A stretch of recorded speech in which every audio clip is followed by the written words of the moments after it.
دوستو یہ کہانی ہے خرگوش اور جادوئی آم کے درخت کی۔ ایک دفعہ کا ذکر ہے، ایک جادوئی جنگل میں ایک چالاک خرگوش رولی اور ایک شرارتی بندر میکس رہتے تھے۔ وہ دونوں گہرے دوست تھے اور ہمیشہ جنگل کے عجائبات کو ایک ساتھ دریافت کرتے تھے۔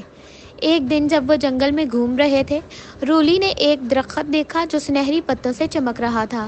میکس دیکھو، وہ درخت چمک رہا ہے، رولی نے خوشی سے کہا۔ اس کے کان خوش تھے، پھڑ پھڑا رہے تھے۔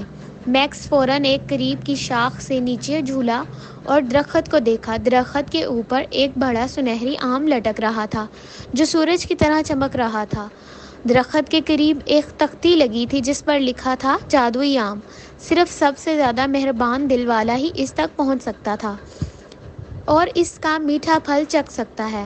رولی اور میکس دونوں حیران تھے۔ میں تم سے پہلے اس پر چڑھ سکتا ہوں، میکس نے چیلنج دیا اور فوراً درخت پر چڑھنے لگا، مگر جیسے جیسے میکس اوپر چڑھا، شاخیں پھیلنے لگیں اور وہ پکڑ نہ سکا۔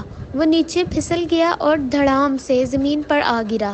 رولی نے چھلانگ لگانے کی کوشش کی، مگر شاخیں نیچے جھک کر اس کا راستہ روک لیتی تھیں۔ پریشان ہو کر وہ دونوں بیٹھ گئے، سوچنے لگے کہ تختی کا مطلب کیا ہے۔ اتنے میں ایک چھوٹا سا پرندہ آیا اور چہچہایا، جادوئی آم نہ سب سے تیز کے لیے ہے اور نہ ہی سب سے مضبوط کے لیے، یہ ان کے لیے ہے جو مہربانی دکھاتے ہیں۔ رولی کی آنکھوں میں چمک آ گئی اور اس کے ذہن میں ایک خیال آیا، میکس، ہمیں ایک دوسرے کی مدد کرنی چاہیے۔ میکس نے اتفاق کیا اور وہ دونوں ٹیم بن کر کام کرنے لگے۔ رولی نے میکس کو مضبوط شاخوں تک چڑھنے میں مدد دی اور میکس نے رولی کو اوپر کھینچا، اس بات کا خیال رکھتے ہوئے کہ شاخیں نہ چھینکیں۔ آخر کار جب وہ درخت کی چوٹی پر پہنچے تو جادوئی آم اور بھی زیادہ چمکنے لگا۔ انہوں نے اسے توڑ لیا اور اپنے لیے رکھنے کے بجائے انہوں نے فیصلہ کیا کہ اسے جنگل کے تمام جانوروں کے ساتھ بانٹا جائے۔ جب انہوں نے ایک نوالا لیا، پورا جنگل چمکنے لگا اور جانور خوشی سے جھوم اٹھے۔ اس جادوئی آم نے جس نے بھی چکھا، اس سے ایک خواہش پوری کرنے کا موقع دیا گیا۔ رولی اور میکس نے یہ خواہش کی کہ ان کی دوستی ہمیشہ قائم رہے۔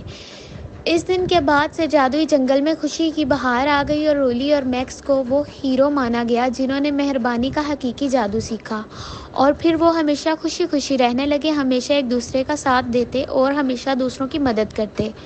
اخلاقی سبق: اصل جادو مہربانی اور دوستی میں ہوتا ہے۔